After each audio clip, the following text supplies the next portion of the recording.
Hi, everyone. Good evening. Welcome to the podcast. This is Dr. Brad Reedy. Today is Monday, October 14th, 2024. Tonight, I'm going to be talking about the mystery of intimacy. Now, why call it a mystery?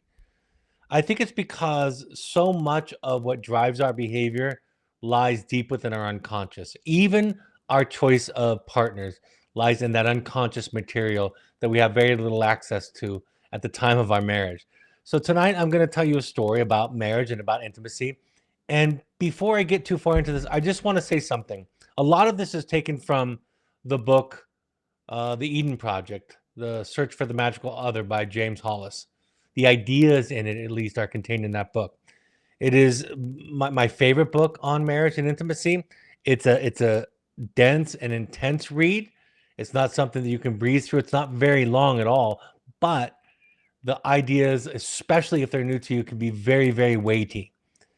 And something he says early in the book, he talks about this idea that when he teaches and talks about the things that I'm going to be teaching and talking about this evening, that he gets a lot of feedback that he's just trying to kill romance, or he doesn't see the magic in marriage. And of course, he brings up that point to make the point that I'm about to make right now.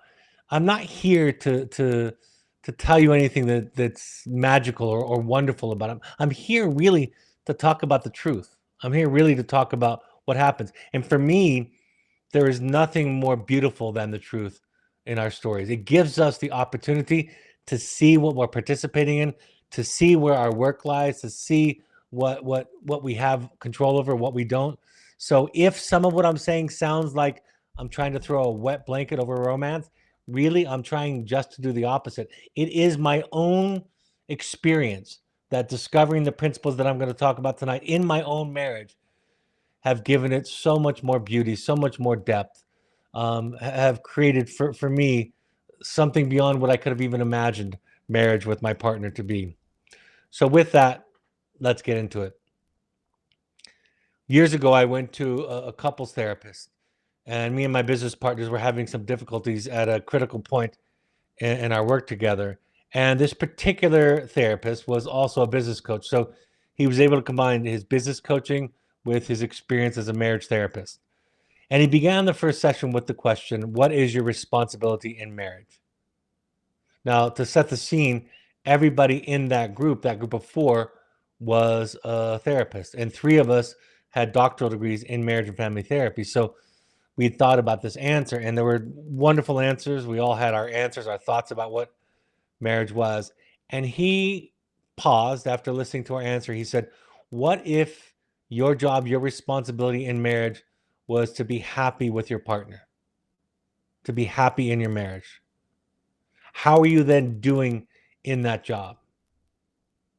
And of course, as the question might come to you this evening, that question was pretty disarming to the four of us. Because, of course, I thought and was focused on the goal of the other three people, that their goal was to make me happy. And of course, I didn't want to take responsibility for making them happy, because I thought that was an impossible task. And so, in a sense, in that really very early developing idea of my ideas of marriage, I was failing at marriage because I wasn't taking on the responsibility that was given to me in the relationship. I wasn't giving the responsibility in this partnership, which is a lot like a marriage. I read an article in the New York Times a few years ago that said compatibility is an achievement of love. It must not be its precondition. One of the principles that I often share with couples that I'm working with, mind you, that many couples come to me in the context of their coupleship, of their marriage, as almost a last box to check off, something to relieve their guilt, their sense of responsibility and duty to this institution of marriage, hoping that if they can check off this box, if they can find no answers, no new path forward, then they've done all they can and they can proceed with the divorce. That's not always the case, but it is often the case. So I'll often say to folks that are coming to me looking for marital therapy, I'll say, if you had come to me during the early stages of your romance, during that magical and intoxicating period where you could talk for hours, where you didn't need food, where everything the other person did was charming and funny. If you'd come to me at that point, we would have seen the fissures, the small hairline fractures that would eventually become the chasm that we see before us in the relationship today. So what I mean by that, it's our ideas about love and marriage that are the culprits. We've accepted, like Hollis says, the wrong answers for life's most important questions. Questions like, what is a marriage? What's the responsibility?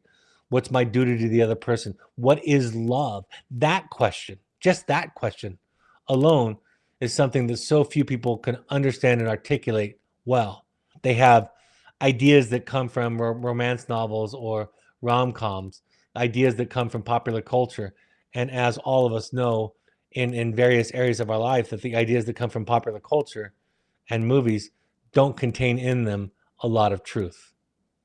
So this idea starts off with that love, or to have a marriage that is fulfilling, takes a great deal of work.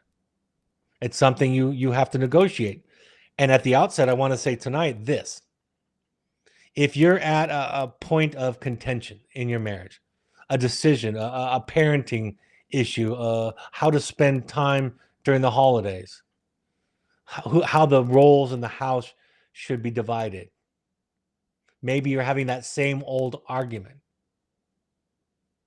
If you're having any of those experiences, the first thing that you need to do in this equation is look to your definition of love. Look to your definition of what it means to love and support another person.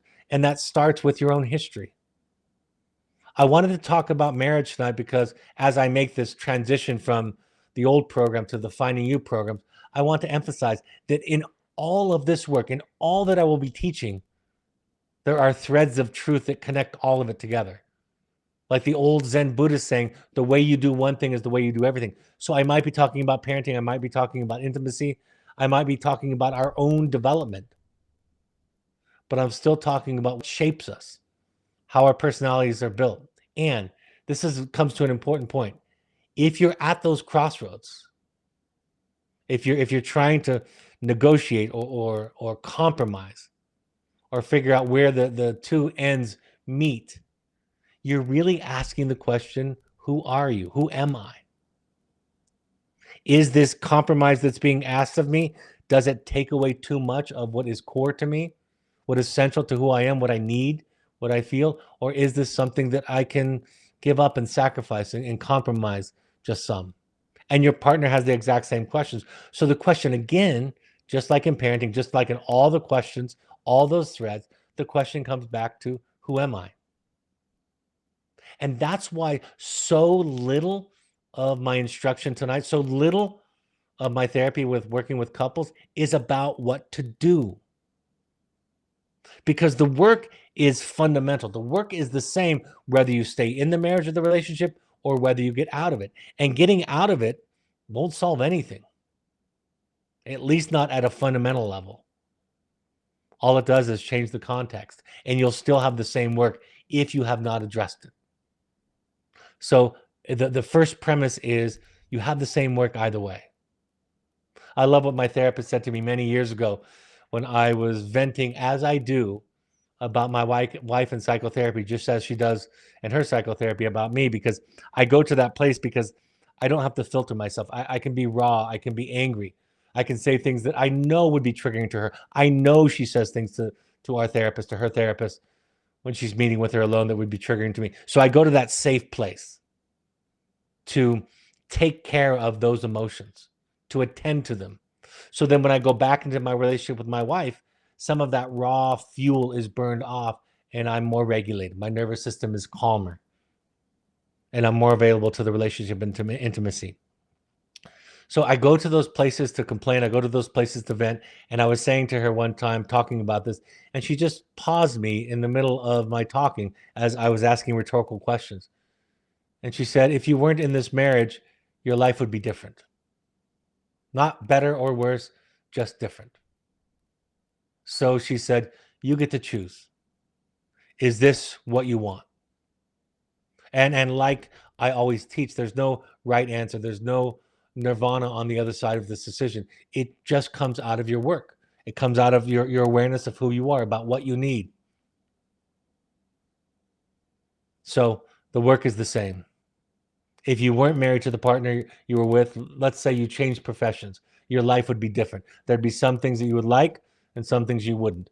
And that moment in psychotherapy about a decade ago, that moment in psychotherapy for me really solidified my own personal commitment to marriage.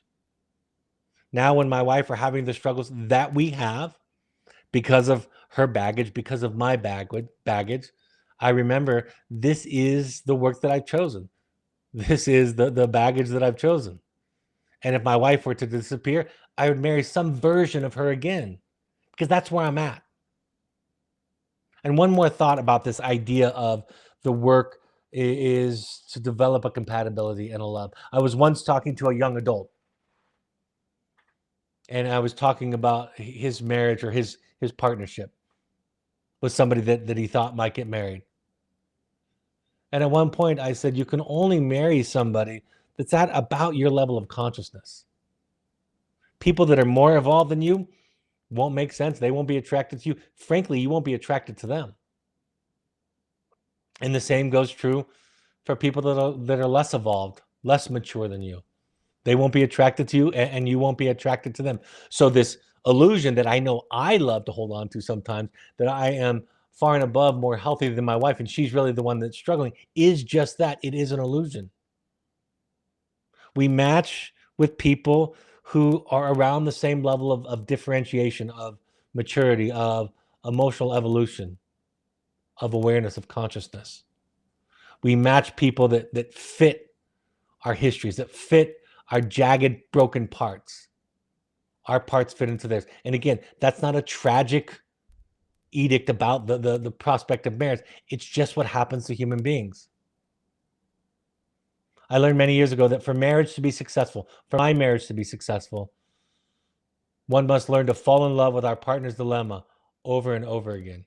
And what I mean by that is, if I know what my partner's dilemma is, if I know something about her history, and that doesn't just come because I'm a therapist and I can sit and observe it. It comes because she shares that with me as she does her own work, right? We tell each other stories of our own childhood, of our own background, of our own context. So if I can fall in love with her dilemma, how it shows up, what she tends to defend, what makes her feel guilty, what makes her feel ashamed, what makes her feel afraid, how does she defend those feelings? How does she go on the offensive? When does she attack me? If I can see that dilemma as her dilemma, if I can fall in love with it, if you will, then I'm much less likely to take it personally, because it's not about me. It's about her and her background.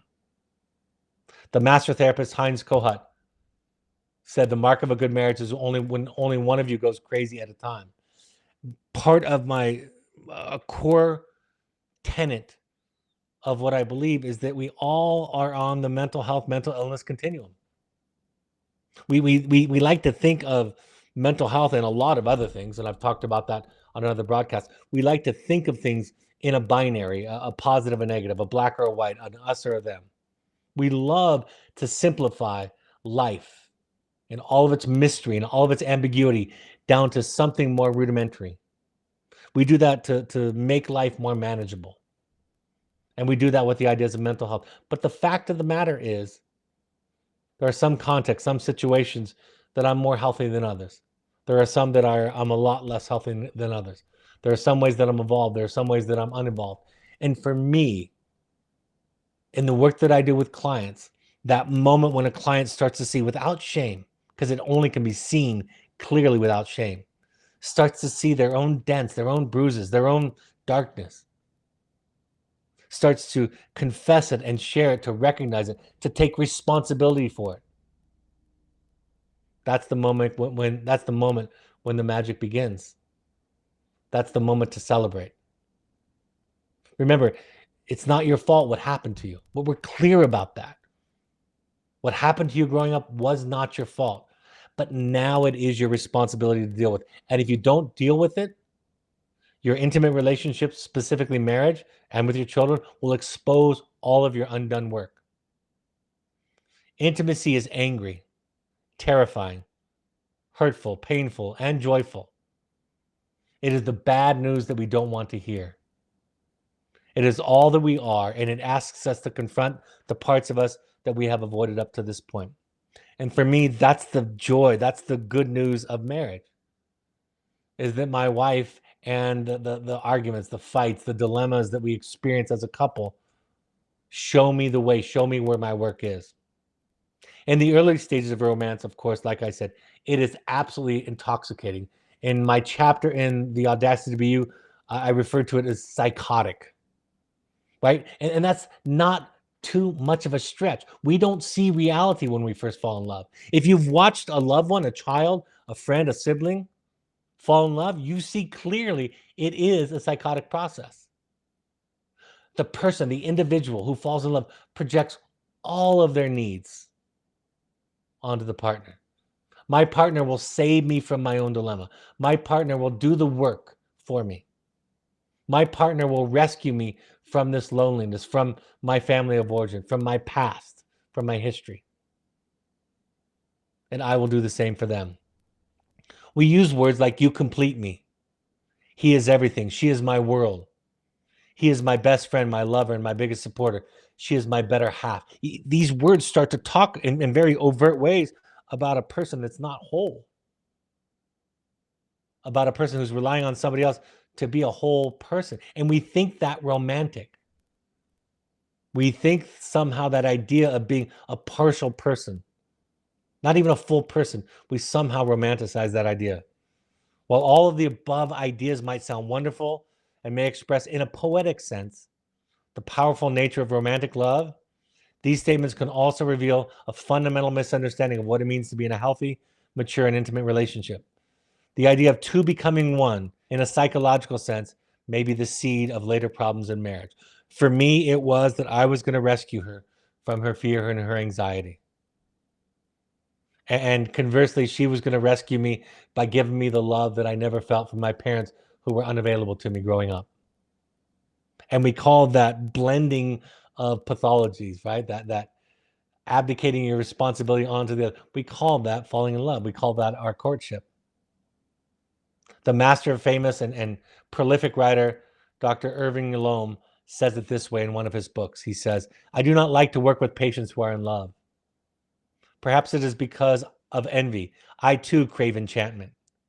Perhaps it is because love and psychotherapy are fundamentally incompatible. The good therapist fights darkness and seeks illumination, while romantic love is sustained by mystery and crumbles upon inspection. I hate to be love's executioner. What a wonderful quote, wonderful idea. And most of the therapists that I read and write about, they're very reluctant to do couples therapy for this very reason. Because the energy in romantic love, the early stages of romantic love, is about mystery, is about unconsciousness, is about our unconscious projections onto the other.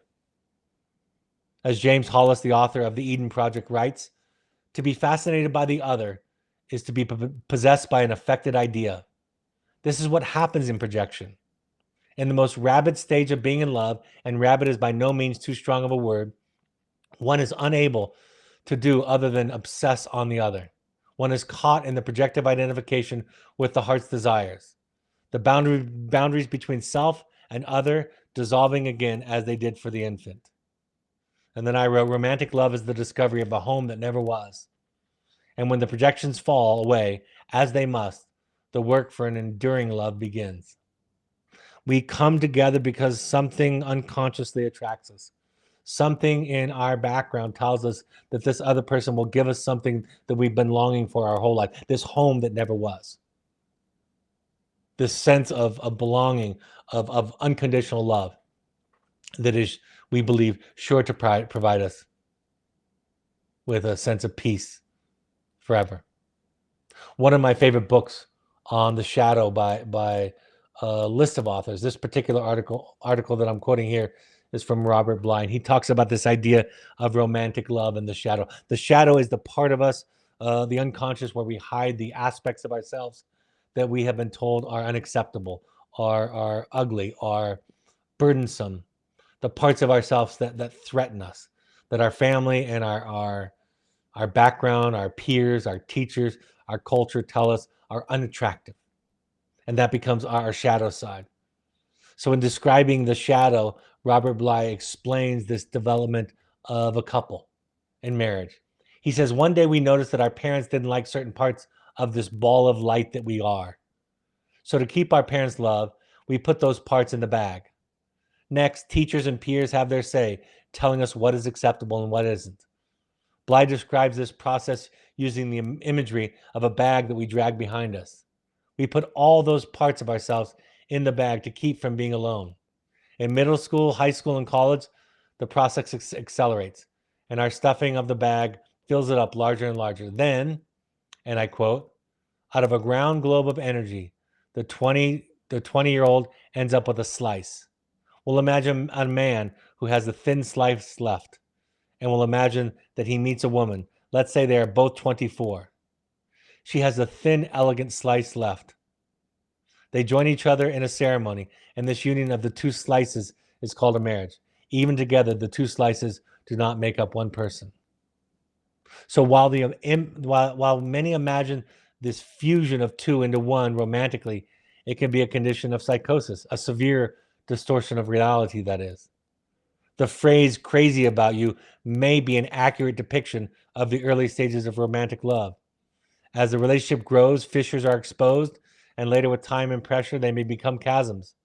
And if we look close enough, we will inevitably discover that the early experience of love was flawed. And for me, that came to the point in my marriage because I was taught that to love another person in a romantic marriage was to make them happy. That's what I thought my job was. And I thought my wife's job was the same, to make me happy. But I eventually became exhausted with the impossible task of making another person happy. And that's what led to, for us, a temporary separation. Or really, I would consider it a portal into the second half of our life, of our marriage, something we refer to as marriage 2.0, something we could not have imagined. I wrote this in one of my books. Because children are required to navigate their parents' defenses to survive childhood, they develop in such a way that they end up relating to people who are the same size, shape, and color of their parents. In other words, we become shaped by a certain kind of compromised person. And as we grow up, we're inclined to relate to those same kinds of people. The shape of our wounds predisposes us to fit with others who mirror, in some ways, our original contexts. The work then is to come to know this by unraveling our childhoods, good, bad, and in between, so that we make friends with ourselves. And if we are lucky, we find a partner who is willing to travel a similar path that is their own. Our new program is called Finding You Therapy Programs. And our flagship program is Finding You for Individuals. We do these in a 5-day program, most often in northern Utah, with 7 individuals and 2 therapists. And it is so hard for me sometimes to encourage people who are coming for marital issues or for issues in parenting to start with that finding you, even if they have the resources, the time, and the money for it. They can't imagine that the work of any significance can be done in Finding You and our Finding You Therapy Intensive. But I will tell you, it is the foundation of everything else that we do. It is 6 months at least of therapy in 5 days, if not longer. It informs the way that I think about myself, or the way that I think about my marriage, my parenting as a participant. It informs me in all of my relationships, because every relationship is tied to the relationship that I have with myself. And the more unconscious I am, the more likely that my life is going to be out of control. And like Carl Jung says, I will then call the circumstances and the direction and the path of my life fate. Finding You is that basis, that first ingredient in an intimate relationship. James Hollis says this is powerful. Of the many projections possible, next week I'm going to be talking about projections at length. Of the many projections possible, the most common are those onto the institution of marriage, parenting, and career. Regarding marriage, he went on to say, perhaps no other social contract has so much unconscious baggage imposed upon it. Few at the altar are conscious of the enormity of their expectations. Let me read that sentence again. Few at the altar are conscious of the enormity of their expectations. No one would speak aloud the immense hopes. I'm counting on you to make my life meaningful. I'm counting on you to always be there for me. I'm counting on you to read my mind and anticipate all of my needs. I'm counting on you to bind my wounds and fulfill the deficits of my life. I am counting on you to complete me, to make me a whole person, to heal my stricken soul. Again, all of that sounds really wonderful in poems and romantic comedies. But in real life, it creates resentment and anger and hurt and distance. We have to take back our own projection. We have to live our own life. We cannot abdicate our life to others. He goes on to say, all projection occurs unconsciously, of course, for the moment one observed. I have made a projection. One is already in the process of taking it back. Let me read that again. All projection occurs unconsciously, of course. For the moment one observes, I have made a projection. One is already in the process of taking it back. More commonly, we only begin to reclaim our purchase on consciousness when the other fails to catch hold or reflect the projection.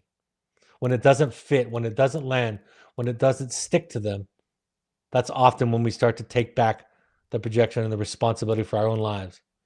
If there's an essential law of the psyche, it is that what is unconscious will be projected. This is why you observe that, quote, when an inner situation is not made conscious, it happens outside as fate.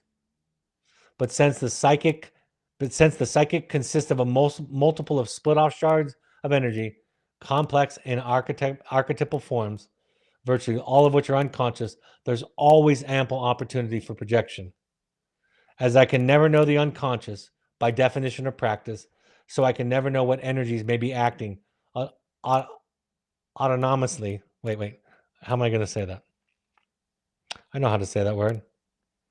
I'm just going to say it this way. All I can ever know by definition or practice is that what energies might be acting by themselves and casting a veil of Maya or illusion over the world as we know it. Gives you a sense of how deep and rich the book is.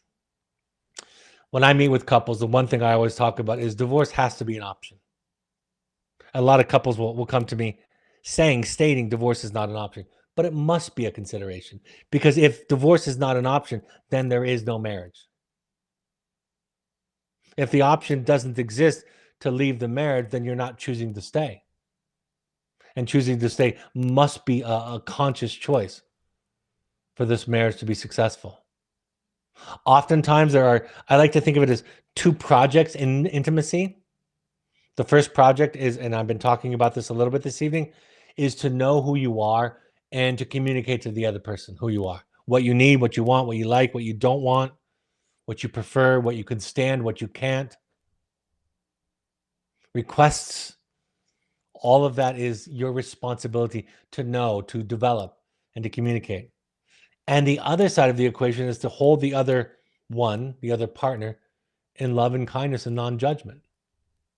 And I've said this in many contexts on these podcasts over the years.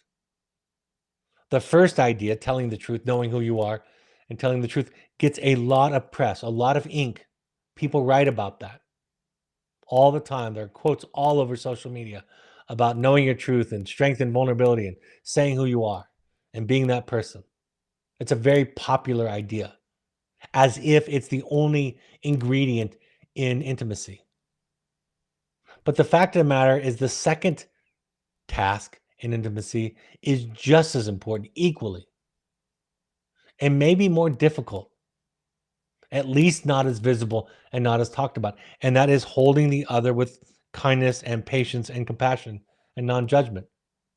And that doesn't mean holding their wisdom and their reasonableness and their giftedness and the beautiful nature of their personality with kindness and patience. That means holding their pathology, holding their dilemma. And that requires capacity. That requires work. That requires an enlargement of the soul that comes through, in my experience, most often in psychotherapy. As one gets to know oneself better and better, clearer and clearer, one sees oneself and everybody else. I just shared a quote on social media yesterday, a Buddhist quote that says, if you can hurt another, you haven't learned self-love. This idea that there is actually an other person is an illusion in a Buddhist spiritual sense. We're all the same. I have, of course, different histories, different behaviors, different strengths and weaknesses than you. That's a fact. We all know that. But at a fundamental level, I have fear. I have grief. I have sadness. I have a relationship to those feelings. I have defenses that I put in place to protect them. They might not be the same defenses that you're partial to, but we both have them. And the differences, the small brushstrokes of this image that each of us have is very, very, very, very unimportant. The differences are not critical. So we learn to know ourselves. We learn to come in contact with ourselves. We develop self-compassion, and automatically that self-compassion grows into compassion for other people. At some of my darkest moments in my life, touching parts of myself that I was told to hate and despise and get rid of, and choosing instead to show compassion and patience toward myself, forgiveness for myself. It was in those moments that I understood really what loving another person was. Because I learned what I needed in my darkest moments. Now I know what other people need in their dark moments. That is all I bring to you. That is all I have to offer. Is the extension of my own work with myself to you and your work. Because the idea that we are fundamentally different is an illusion. It's an illusion that keeps both of us safe. And so what we like to do is we like to project the parts of ourselves, excuse me, we like to project the parts of ourselves that we haven't dealt with. We like to project those out there. I don't want to be bad. So the badness is out there. If I'm unhappy in this unevolved state that I'm describing, I want you to be the problem. I want my wife to be the problem. I want my children to be the problem. I want the people that don't look like me or don't believe or worship like me to be the problem. And sometimes they comply. Excuse me. Sometimes they comply really well and act out famously so as to receive that projection of the badness. But growth is to take it back, to take the projections back, to see those parts in me, to come to terms with them, to ask the universe and the people around me, the people that I love and the people that love me, for grace and patience and forgiveness, and to offer the same to them. In Considering Divorce, I wrote, if one looks close enough, you can see the problems were there in the beginning, like I mentioned. And in many ways, they were not just there. They were the reasons you fell in love. They were what you thought you were going to be together and do for each other. And if one of you goes, and I'm not talking about one class or one book or 6 months of therapy, but if one of you decides to grow in any context, in any system, if anybody takes the path of growing and expanding, they're going to expose the emotional maturity of the others. They're going to expose the fallacies in the original contract, the original project that we both agreed to. James Hollis talked about honoring the other and allowing for differences. It is to open the door of freeing self and other to be who each is meant to be. It is open both to the possibility of something called love. We have to deal with these things, or our life will become patterns that are colored by resentment and guilt and shame. We will regress into controlling, fearful, driven behaviors. Intimacy is terrifying. It's terrifying because the person is going to say things to us and about us in front of us that are going to be the most unpleasant things to hear about themselves, about us, about our life together.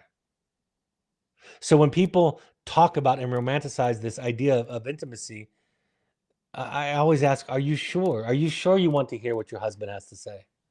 You tell me he doesn't share his feelings very often. I wonder if that inability or unwillingness to share happened in a vacuum, or I wonder if he found out that when he did, it didn't feel safe. Or do you really want to hear what she feels and thinks about you? Can you tolerate what she has to say? Can you sit with her in her feelings and her truth? Can you stay present, not run away, not punish her for that? It is, in a sense, risking everything. It's risking rejection, shame, and ultimately being left on the side of the road by yourself. I shared this quote in The Audacity to Be You. Unfortunately, this was before the famous incident, but I think this issue is still true, no matter who it's spoken from. And I won't go at length into this, but I actually think this has something to do with the now famous slap during the Oscars. This is from Will Smith. This is a video he shared on his personal social media some years ago. He said, whether or not a person is happy is utterly out of your control. We, speaking of he and his wife, came into this false romantic concept that somehow when we got married, that we would become one. And what we realized is that we were two completely separate people on two completely separate individual journeys, and that we were choosing to walk our separate journeys together. But her happiness was her responsibility, and my happiness was my responsibility. We decided that we were going to find our individual, internal, private, and separate joy, and then we were going to present ourselves to the relationship and to each other happy. That is a way that I like to think about and teach about marriage. It's your job to go get happy and then bring your happy self to the marriage. Not all the time. There are times when you support each other, when one of you is down and one of you needs to be held up and supported. That happens. I'm not talking about it in that small focused way. I'm talking about in the big picture. It is your job. The meaning of your life is your responsibility. And like I said, after my wife made this transition from marriage 1.0, as we call it, to marriage 2.0, we came up with these two truths. It is not your partner's job to make you happy. That is your job. No matter what you were taught about what marriage and relationship was, it is not your partner's job to make you happy. That's your job. And it is not your job to make your partner happy. That is their job. And for me, this flies in the face of what most people talk about when they teach about romantic relationships. But if we're willing to consider these things and do our work, we can be available to love in ways that we never could, in ways that are much larger, much more beautiful than the ways that our culture has taught us. When we do our work, we change the frame from turning the other into something bad to the other just being a human being. And nobody likes feeling afraid, anxious, hurt, or insecure. But here's the thing. If you don't feel and deal with those feelings, if you don't own them, you'll project those onto your partner and your children in the form of anger and criticism. You'll think it's them that's making you unhappy. So the first ingredient in any intimate relationship is a self, or as close as we can become to a self, to a whole self. Like I talked about last week, to call back from my last broadcast, in this way of thinking, you don't get to be right anymore, but you do get to be a self, and being a self is so much better. And with intimacy, you must surrender the need to be right. But what you pick up in return is so much better. You get to be a self. You get to be you. And nothing for me touches the divine more profoundly than that recognition and that contact with one's own soul. So we talk about this idea of being a self. James Hollis says that so often the idea of individuation is confused with self-indulgence or mere individualism. That's just not what it is. But what individuation is, he says, more often it asks of us to surrender the ego's agenda, the need to be good, the need to be right, to surrender the ego's agenda of security and emotional reinforcement in favor of humbling service to the soul's intent, to start to live who we are, to start to be connected to our source, to our soul, to who we are. And I love this quote from J. Mike Fields that says, "There will come a time when you'll choose yourself, and this will be the beginning." Hollis says, the paradox of individuation is that we best serve intimate relationships by becoming sufficiently developed in ourselves that we do not need to feed off others. And my wife said it this way. She said, for deeper connections, we don't constantly come to our relationships hungry. We come with full bellies, take responsibility for our own happiness, and learn to find multiple sources of support. When we do these things, we are more capable of love and are able to attend to the needs of others rather than constantly asking the other to take care of us. So the goal in developing an intimate relationship is for both partners to make the unconscious conscious. As Hollis writes, if there's a single idea which permeates his book, it is the quality that all of our relationships is a direct function of the relationship that we have with ourselves. So much of our relationship to ourselves operates at an unconscious level. Most of the drama and dynamics of our relationships to others and to the transcendent is an expression of our own personal psychology. The best thing we can do for our relationships with others and with the transcendent then is to render our relationships to ourselves more conscious. This is not a narcissistic activity. In fact, it will prove to be the most loving thing we can do for the other. The greatest gift to others is our own best selves. Thus, paradoxically, if we are to serve relationships well, we are obliged to affirm our own individual identity. Or as Ram Dass puts it, the only thing that I can do for you is work on myself, and the only thing that you can do for me is work on yourself. If we make what is unconscious conscious, everything else will begin to fall into place. Everything will make sense. And what we thought was romantic before will seem like nothing in the light and the beauty of this more conscious awareness between two individual selves. And there's a responsibility, as Hollis says, that in accepting the journey, it obliges us to accept fear and let go of our fantasies that the other one is going to rescue us. Like I mentioned at the outset, we have to start to question or redefine or deconstruct what we have been taught about love. I wrote, there's nothing that is loving too much. There's no such thing as loving too much. By its nature, once it becomes quote unquote too much, it ceases to be love and starts becoming something else. Or as the Buddhist monk Thich Nhat Hanh taught, to love without knowing how. To love without knowing how to love wounds the person that we love.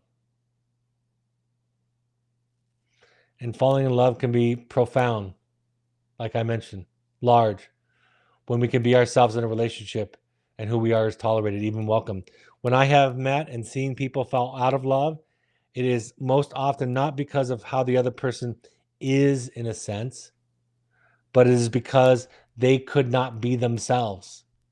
If you can be who you are, that doesn't mean that there's no compromise and negotiation, but fundamentally, if you can be who you are in relationship and be accepted and to be tolerated, why would you go anywhere else? What else would you be looking for?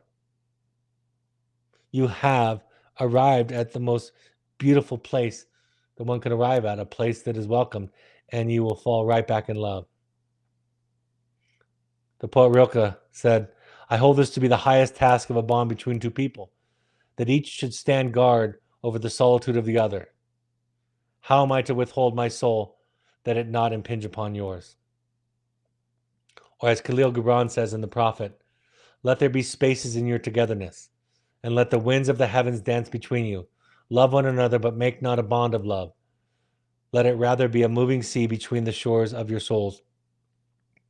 I shared this in the Audacity to Be You that early on in our marriage, the name that I chose for my wife, her contact name in my phone, was my everything. But I wrote that because that's what I thought she was supposed to be to me. That's what I was told or taught true love was. She was my best friend, my confidant, my coach, my supporter, my cheerleader, my safety net, my everything.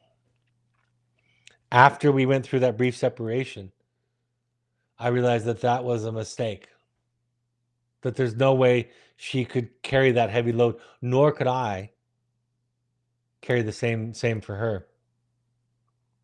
So I went to change her name, and I thought about it, and I decided that her name in my phone would now, and it still is to this day, be my favorite other. She is the person that I most like spending time with. Doesn't mean that she's perfect and we always get along, but I choose her. I choose this dilemma. I choose this work. I'm dedicated to that. And in my mind, that's what it means to be in love with my wife. When I'm asked about thoughts for looking for a partner, most often by younger people, I say, look for someone willing to listen. Look for somebody that's willing to be wrong, able to be wrong. Look for someone who's able to be their own bad one, not to project that out there into the world. Look for one that can make a mistake, or in other words, be human. And furthermore, be this kind of a partner to yourself. Now, I don't hold this comedian up as the beacon of all knowledge and truth, but Amy Schumer, in her most recent special, talks about something along this line of thinking that I'm talking about tonight. It's well known and it's often talked about by her that her husband has autism. He's on the autistic spectrum. All that means is that we have a name for the particular style of his differences, of his way of living and thinking and feeling. And if you're not autistic, it can be challenging, and vice versa. So that's the context, that's the background. But she says toward the end of her special, she says that she figured out how to have a happy marriage. And she said, just look for somebody that can stand you. And while, again, that might seem to really trivialize marriage and relationship, that really is what it is. I am so grateful to be tolerated and held by my family, by my wife, and even by my children to some degree, as much as they are able and it's appropriate for them to do so. Joseph Campbell explained that in marriage, eventually facts will break through, destroying the projections of the early stages of a romantic relationship. And what comes next is love. In marriage, Campbell explained, we must transform our passion into compassion. And then I went on to write, or you can leave. You can leave the marriage. But your psychological work is still there to do. And if it's not done, you will recreate the same thing again because you're still unconscious of your projections. In my experience, soulmate is a term that is earned through the long, painful, and difficult work of taking back our projections and becoming who we are. And if the marriage survives this process, it is absolutely magnificent. It takes great courage to ask the fundamental question, James Hollis posits. What am I asking of this other that I ought to be doing for myself? If, for example, I am asking the other to be mindful of my self-esteem, I have a project waiting unaddressed. If I'm expecting the other to be a good parent and take care of me, then I have not grown up. If I'm expecting the other to spare me the rigor and terror of living my own journey, then I have abdicated from the chief task and most worthy reason for my incarnation on this earth. In essence, he says over and over again, this is our job. This sense of individuation, this sense of developing a sense of self.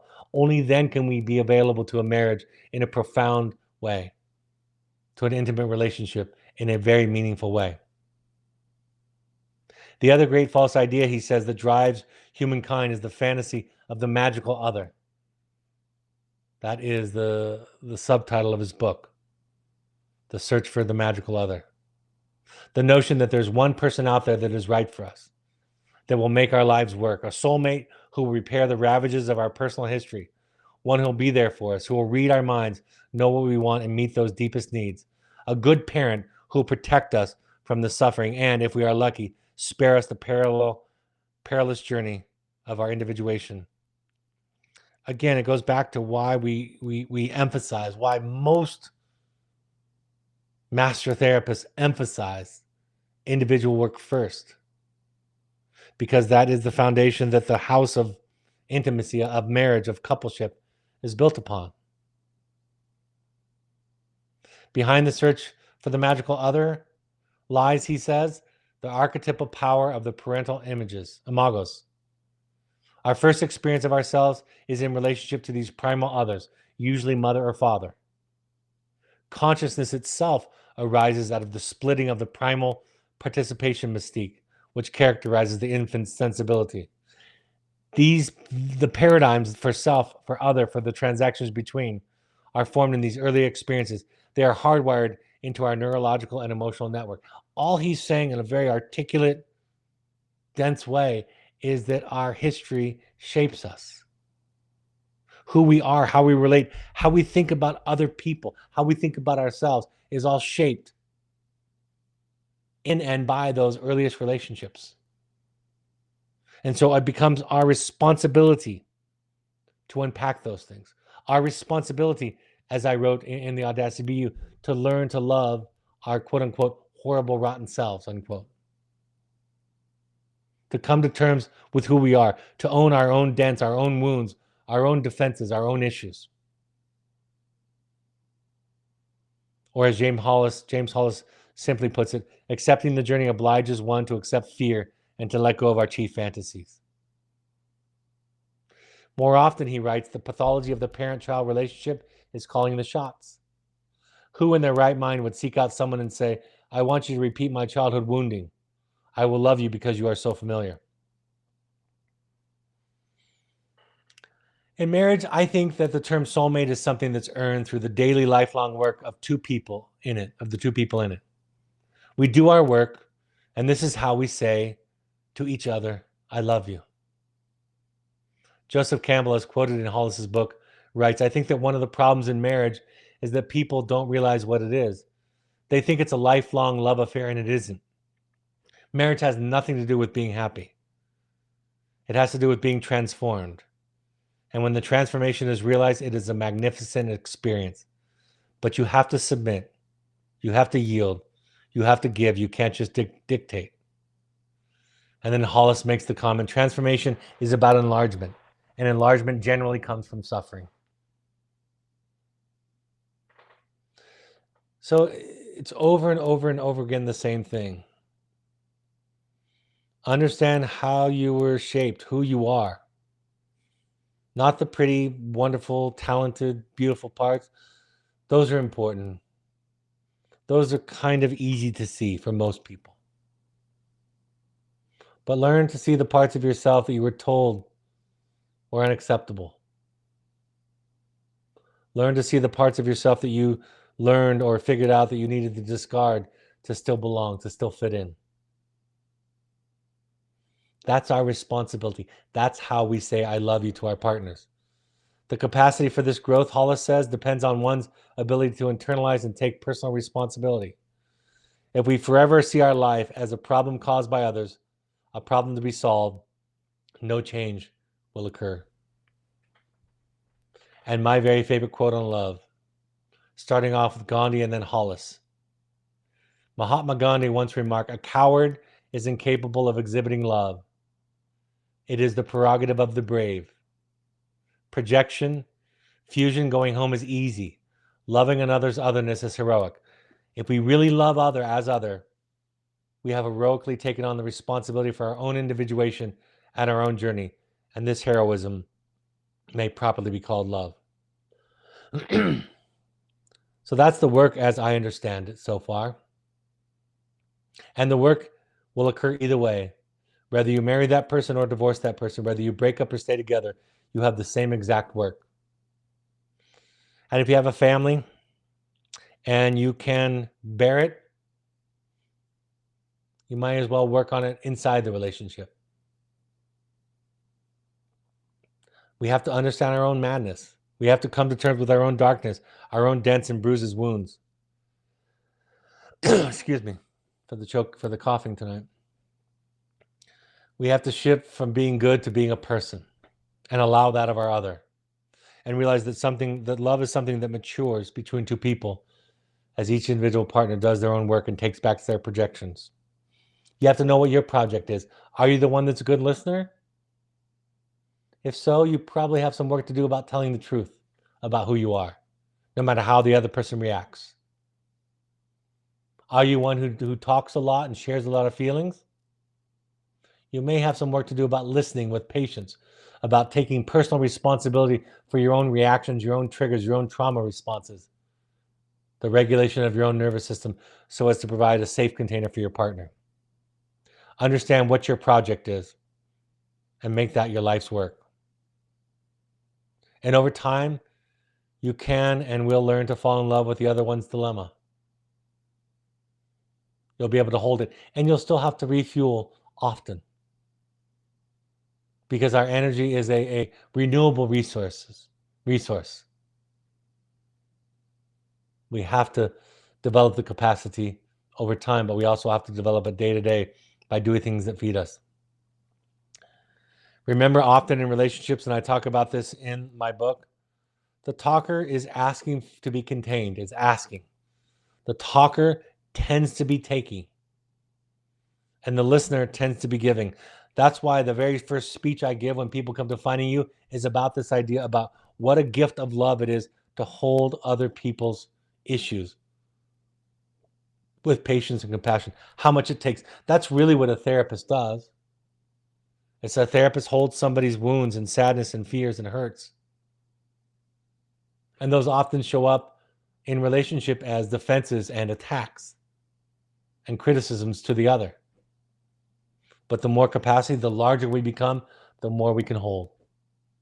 And when you can't hold it, you don't have to. Then your duty is to take care of yourself, to do what you need to do. And remember that divorce is an option.